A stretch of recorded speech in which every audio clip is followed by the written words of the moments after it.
Hi, and welcome to the Making the Media podcast with me, Craig Wilson. Thanks for taking the time to join us, whether you're a regular or a first-time listener. It's great to have you with us. The DPP is an organisation which works diligently with both broadcasters and media technology vendors to facilitate major industry events and conferences, but also provide detailed and insightful reports. One of these is their 2025 predictions report. In this episode, we're going to delve into the detail on that and also take the chance to reflect back on previous reports to get a sense of the health of the industry and how priorities have changed. To help me distill all of this, I'm joined by Edward Qualtrough from the DPP. Before we dig into the detail of both the predictions and what they call the mood music around the industry, I began by asking him to outline the methodology they followed to create the report itself. Maybe the title is a good place to start, because while it's called the DPP predictions, we really rely on our members to come up with the statements, I suppose, themselves. So we get a group of 20 to 30 of our members into an online recording, and we pick a mix of broadcast companies, media companies, and innovators and suppliers. And really, there's a sort of mischievous part, I suppose, where Mark and Rowan and myself are trying to provoke them to say out their statements that they think will expect to happen in the year ahead. And then as a group, we kind of massage those into a series of prediction statements. And it's a very interesting process. It does rely on a bit of buy-in, and we did have a great group of people who really bought into the concept this year. And even Mark says when we're recording it, forgive me, I'm going to be very rude to you all, because if you're taking up time and not coming up with a prediction, we will be moving you on onto a new subject quite quickly. So it's a fun exercise.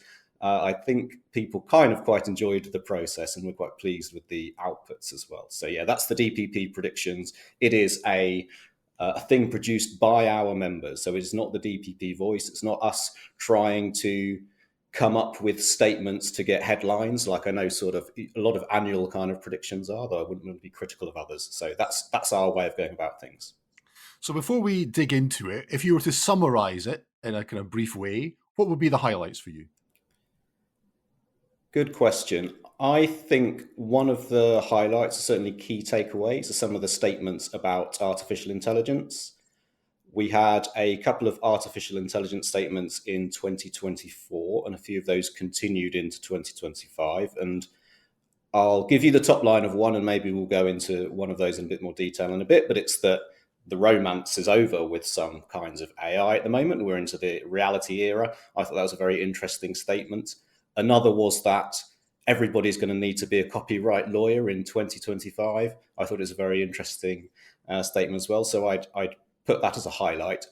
Another highlight might be, and this isn't perhaps necessarily in the predictions themselves, or that does come across, is that there were perhaps fewer predictions now about specific technologies, appreciating that I've just spoken about AI. If we look at the history of the work, which goes back about 9 years, there are things about cloud production and virtual production and OTT and 5G and all these sorts of things. I suppose media technologies, and they have somewhat moved away in the last few years.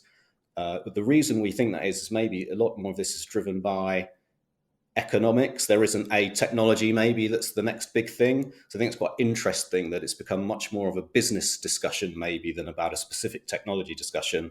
Although clearly I'm just contradicting myself, because I said the AI predictions were quite interesting as well. So those were probably a couple of highlights for me. There was a very specific news one as well that I'll speak about later. That was about transparency fatigue and trust washing. I thought that was a very interesting prediction.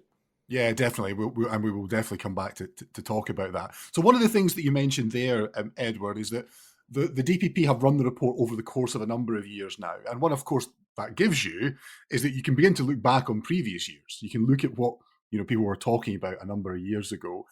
And again, before we get into the detail of it, you have this area called mood music, which I thought was quite an interesting thing.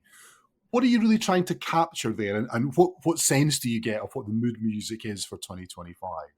Now, the mood music, I believe, was invented to try and pivot people away from speaking about subjects but not coming up with predictions, because we wanted the predictions, or at least the DPP wanted the predictions to be prediction statements. And people could get bogged down in a big discussion about transformation or a term like that.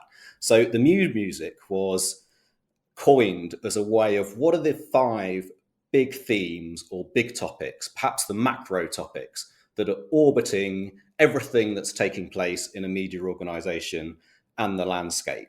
What are the things that are on the minds of boards and CEOs and on the minds of all sort of decision makers? So we have these terms that kind of get put to one side because they're not necessarily predictions themselves, that artificial intelligence or that agility is important, but it's a way of acknowledging what's the landscape, the environment that everything is kind of operating in. So that is the mood music, and it's a good discussion. And yes, there's things that have come and gone. Security was on there, and then that dropped off. And there was a big discussion this year about cybersecurity coming back, and in the end, it didn't. And there was a similar trajectory, something like sustainability.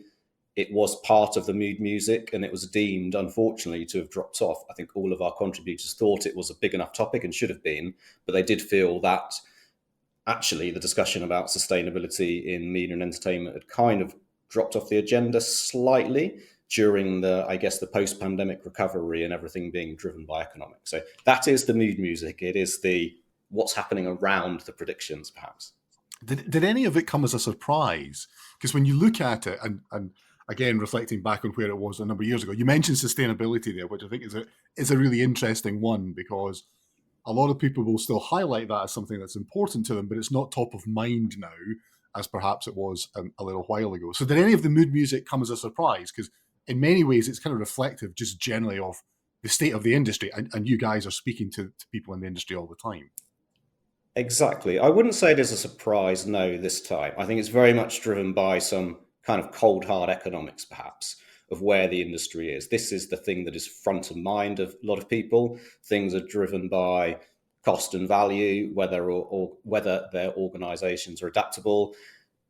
Artificial intelligence was the one that was deemed to be a big enough topic because, to coin a phrase, there's so many CEOs on their flights in between events and conferences and meetings, they're reading about artificial intelligence and they demand to know what their organizations are doing about it. So I think it's one of those things that touches every level of an organization at the moment, from how it's being implemented to what's our strategy to how are we going about and planning to use it. So that's one of those themes that seem to sort of be quietly in the corner of every conversation, if that makes sense.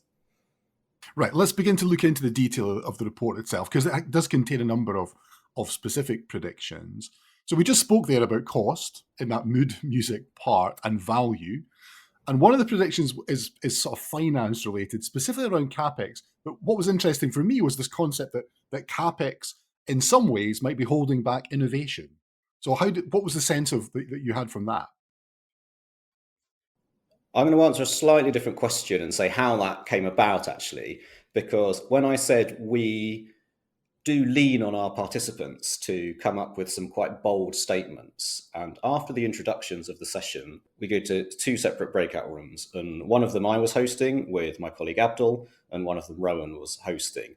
And the first statement in my room was that cloud is overrated. And I thought that was a really, really bold statement. I knew that we were going to have a good group of people coming together when someone from a major broadcaster said that cloud is overrated. That as a statement in itself was a little bit too much for everybody in the group to buy into, but it did get massaged into a broader thing related to finance, which what you said, CapEx constraints, or CapEx will constrain innovation.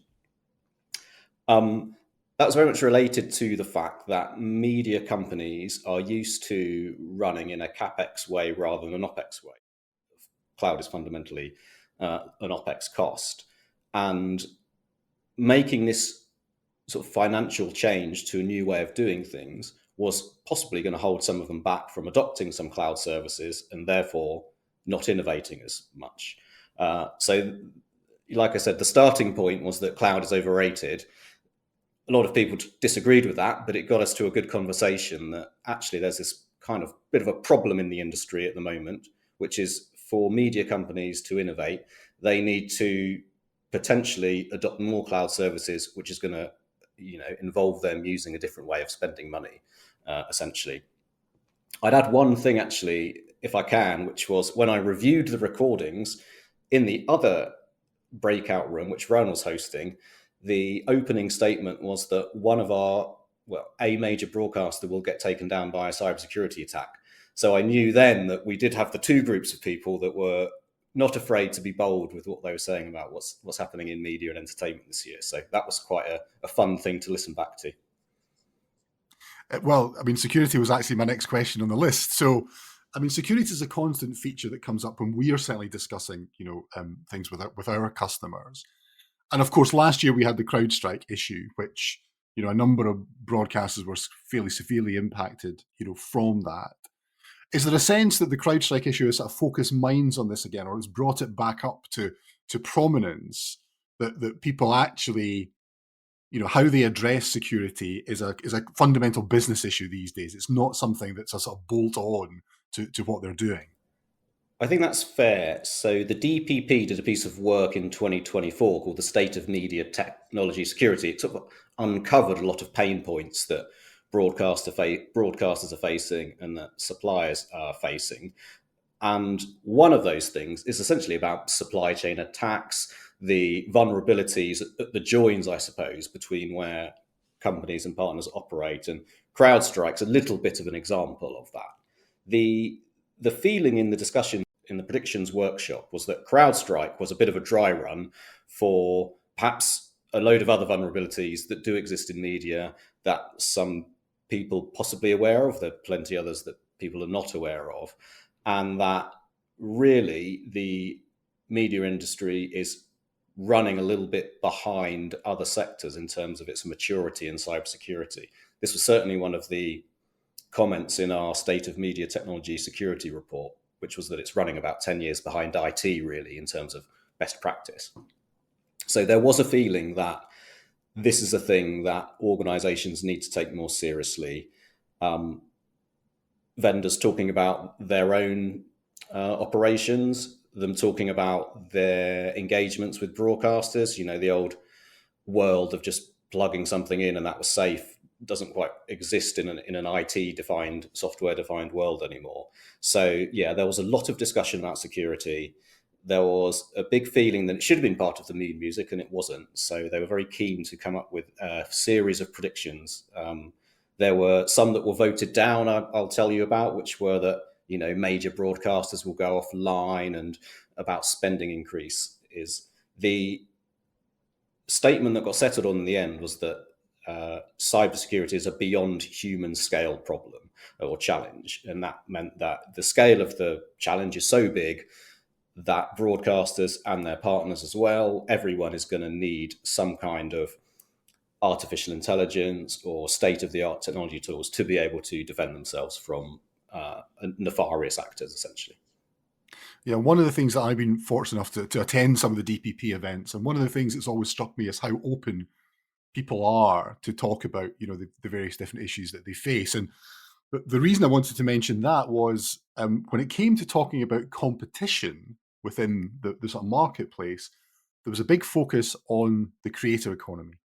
And of course, individual creators pose other challenges to broadcasters compared to their other broadcast competitors or even streamers. Was there a sense that, what do we do to compete with the streaming economy? How do we deal with that? And that's a big challenge for what would be classed as the traditional broadcast market.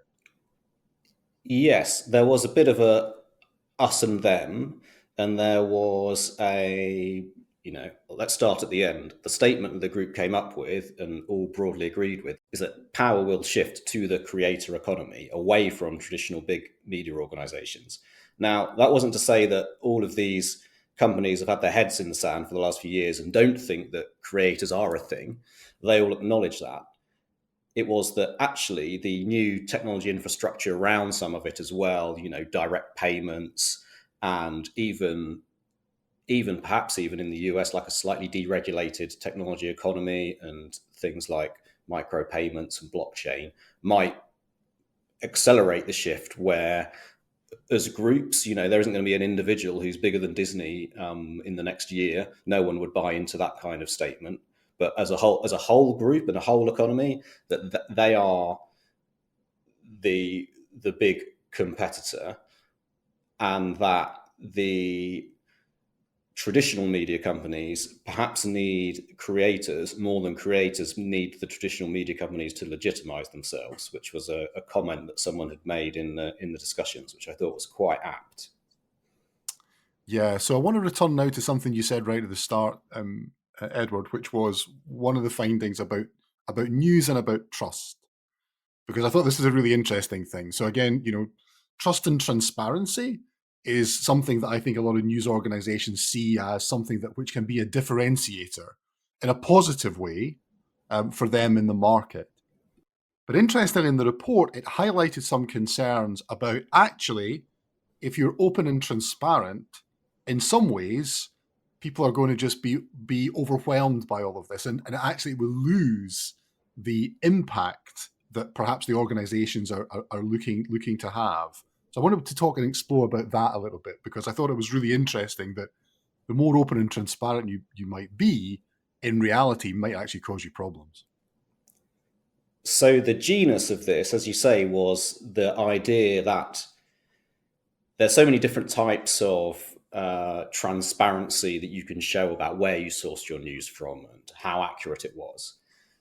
The thesis or the theory runs that consumers will essentially just lose interest and become completely immune to this, in the same way that they might cookie directives or the disclaimers that you select for your T's and C's. So the more that organizations go out of their way to show how transparent they are, the more essentially they'll just get ignored by consumers who aren't really that interested. And then it kind of loses the whole reason that it exists in the first place.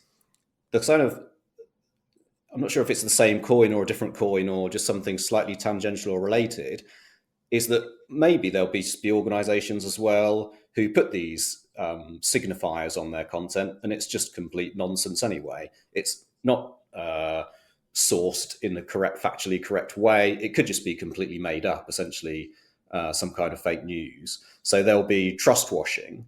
There'll be companies that say they're doing it right when they're not actually doing what they say they're doing. There'll be organizations who perhaps just outright lying and saying that it's got the all the right markers on it to say that it's factually true, and the whole thing just creates a great big horrible messy blur that completely feeds into the people who are trying to potentially sow misinformation in the first place. So that was my interpretation of that conversation.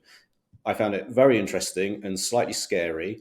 And I also felt it kind of played into something I've been thinking about for a while, which is that, I'm a big fan of facts and everything being accurate. But there is a point where the more you go about fact checking something, you kind of amplify a core message of the person who's giving some misinformation in the first instance.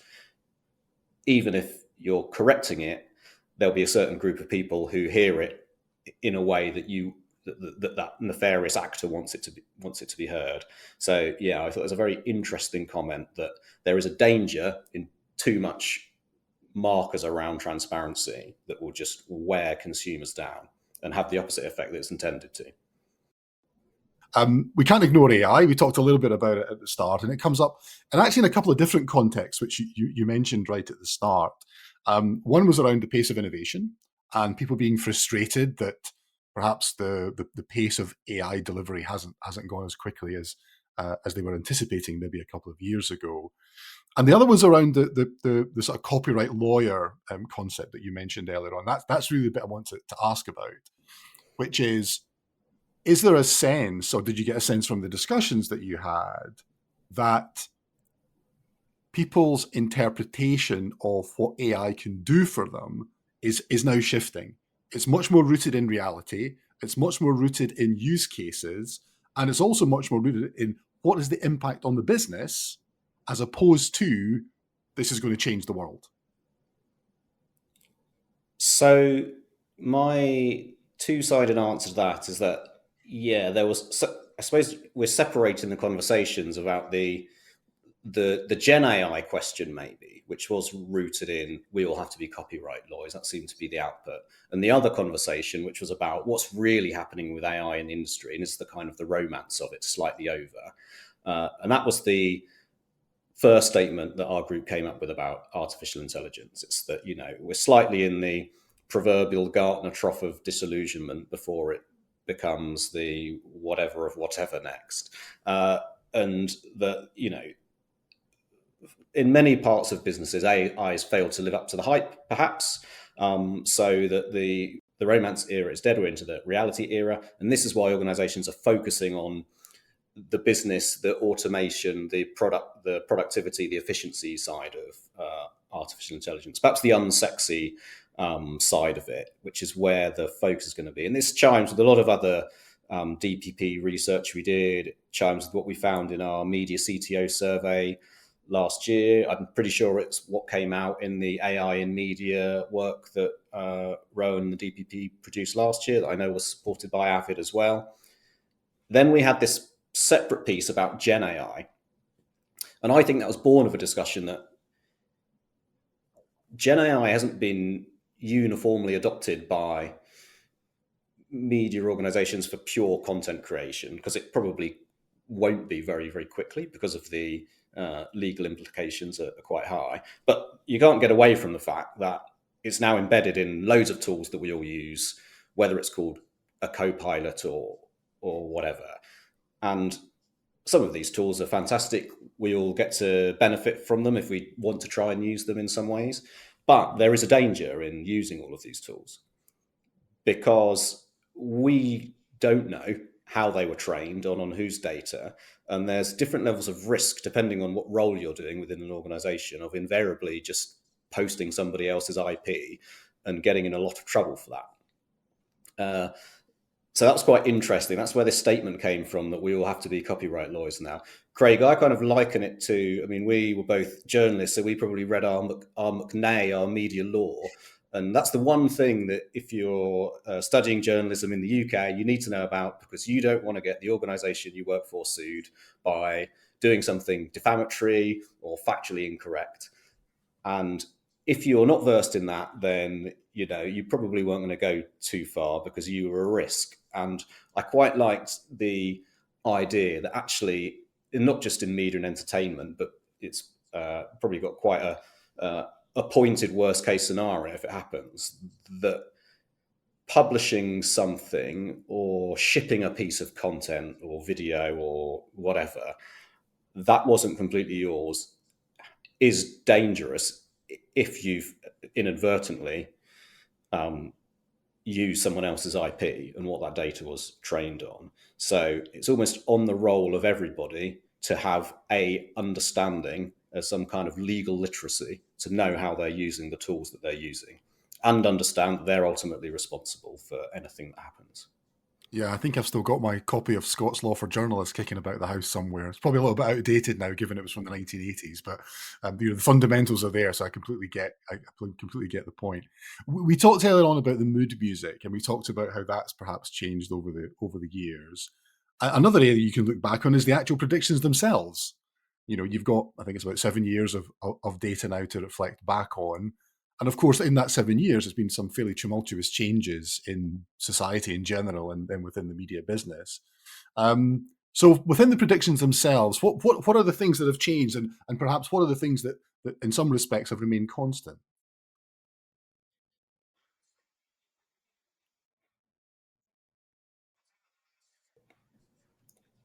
I'll tell you about the last few years, which I'm better versed in. Now, there's definitely a pandemic effect that's happened after 2021. Where there's a lot of discussion about cloud and virtual production and these sorts of things. It's very interesting to see that the pandemic stuff. And some of that has lived on, and it's almost as if it's got adopted to the point now that actually it's just a given. They don't need to be predictions anymore. The technology, or the intellectual discussions about whether the technology is right has all been done and settled, and we can adopt those. What I found quite interesting last year was that I felt that in 2024, they were definitely a bit blunder. It was almost as if no one could settle on anything that was going to be the next big thing. The industry was slightly out of ideas. The only thing that they could aspire to be was infinitely adaptable and agile, and be in a position where they could react to any challenge in the industry that might come about. I felt like it's not that they were devoid of any ideas. It was that this was an industry that wasn't sure how it was going to react to the economic pressure and the pressure of trying to increase revenue and increase growth and increase viewership in their programs. I felt that this year was a bit more optimistic, even if it doesn't always come out. There wasn't the attitude that, well, the only thing we can be to succeed in this very challenging market at the moment is adaptable and agile. There were quite clear signs about essentially our own agency in this industry, that we can do things in a certain way and that will help. So yeah, there has been you could say a period of pessimism. Maybe we're coming out of that. The industry does seem a bit more enthusiastic. The threats are still there. AI is a threat as much as an opportunity. Security was clearly seen as being a big threat this year as well, but it didn't seem as pessimistic as 2024, I would say. So, Edward, one of the things about the report is it does have some conclusions from it based on the findings that you've had and the discussions that you've had. And an interesting part of that, I felt, was it talks about what people need to be successful. You talked in your last answer there about there perhaps being a sense of optimism, perhaps rather than pessimism, that there's been for the last few years. So, in terms of the findings themselves, what do you think people need to do in order to be successful? First, I wouldn't expect anyone to take any advice from me, Craig, about anything. But in the conclusion to the predictions, and to follow on from my previous answer, where there was this feeling in 2024 that the only thing organisations could be to try and succeed was being adaptable and agile. I felt that there was a little bit more in 2025, and we wrote about this at the end, about some balanced risk taking. One of the predictions was about deploy or die, and that was about there's no money around for speculative innovation. But the flip side of that was that organizations are conscious that there are things and levers they can pull, and this is what we kind of drew to in our conclusion, was that yes, adaptability and agility and being able to respond to things will help them, but there are these technologies that organizations can lean into. They need to have the robust processes in place that they can adopt artificial intelligence and exploit it in a way that if they've got their data architecture in place, they'll be in a position to be able to do. So I would recommend everyone read the report and go and find that for themselves. I can just mention one more thing, actually, because I know you asked me for some highlights at the beginning, and there's one statement I did like that I thought was a particularly bullish statement that I'd like to see how it develops. And this is about the data assets that media companies are sitting on, and it's about AI models essentially having fundamentally plateaued. And the statement was that data is the big monetization opportunity. Underneath that is the idea that these big Gen AI players have been developing these incredible products, but they're not getting exponentially better anytime soon. Essentially they're out of data, and what they need is good quality data to make their video or audio or image or text generating tools better. And I thought it was very interesting that who in theory has got reams of quality video. Some of it's never been published. Some of it might be very well tagged with metadata, although if we speak to some of our members, they might say it's not always the case. But I thought it was an interesting bullish point that for all the disruption going on in the industry, there are a lot of broadcast companies and rights holders who have fundamentally or potentially have quite a lot of power in helping train some of these models, if they so wish to do that. And I think it's quite an interesting point to see how that, what's called like that, this new data economy to train these models is going to develop over the next year. Yeah, there's definitely always opportunity there if you look in the right places and come up with the right solution for it. So, Edward, the report details in some respects what might be keeping broadcasters and vendors up at night. So, I think, as you know, Edward, I've asked this question of everyone who's been on the podcast, so I'm going to ask you as well. So, what is it, if anything, that keeps you up at night? Good question. So my work-related answer is we rely on the excellent will of all of our members to get stuck into our work and contribute and provide their insight. And really what the DPP is trying to do is pull that all together and try and create something sort of greater than the sum of their parts. And I think we do that quite well. But the thing that keeps me awake at night is the day that people just stop responding to us going, please, we need your expertise to talk about, cloud for media or cloud production that we're doing later this year, or our media CTO survey. And invariably, people are very willing with their time and expertise, and we massively appreciate them for that. And we've got all these broadcasters, like you said, coming to the European Broadcaster Summit. I think we've got more than 50 coming from 29 companies. But, you go back to January the 1st and only 3 people have responded so far. And, that's the thing that keeps me awake at night. And we think, like everybody, everyone's very busy and understand their schedules. But yeah, the day that anyone stops responding to an email, that's what worries me. Interesting stuff as always from the DPP, and thanks to Edward for taking us through all of the detail. You can listen back to previous episodes of the podcast which we've done with the DPP, just check out the links in the show notes, and you can find there the latest information on Avid and WolfTech, with a blog on how they're combining to create a compelling collaborative newsroom solution. That's all from us for now. Thanks to Edward, thanks to our producer Matt Diggs, and thanks most of all to you for listening. Join me, Craig Wilson, next time for more in-depth discussions with the people making the media.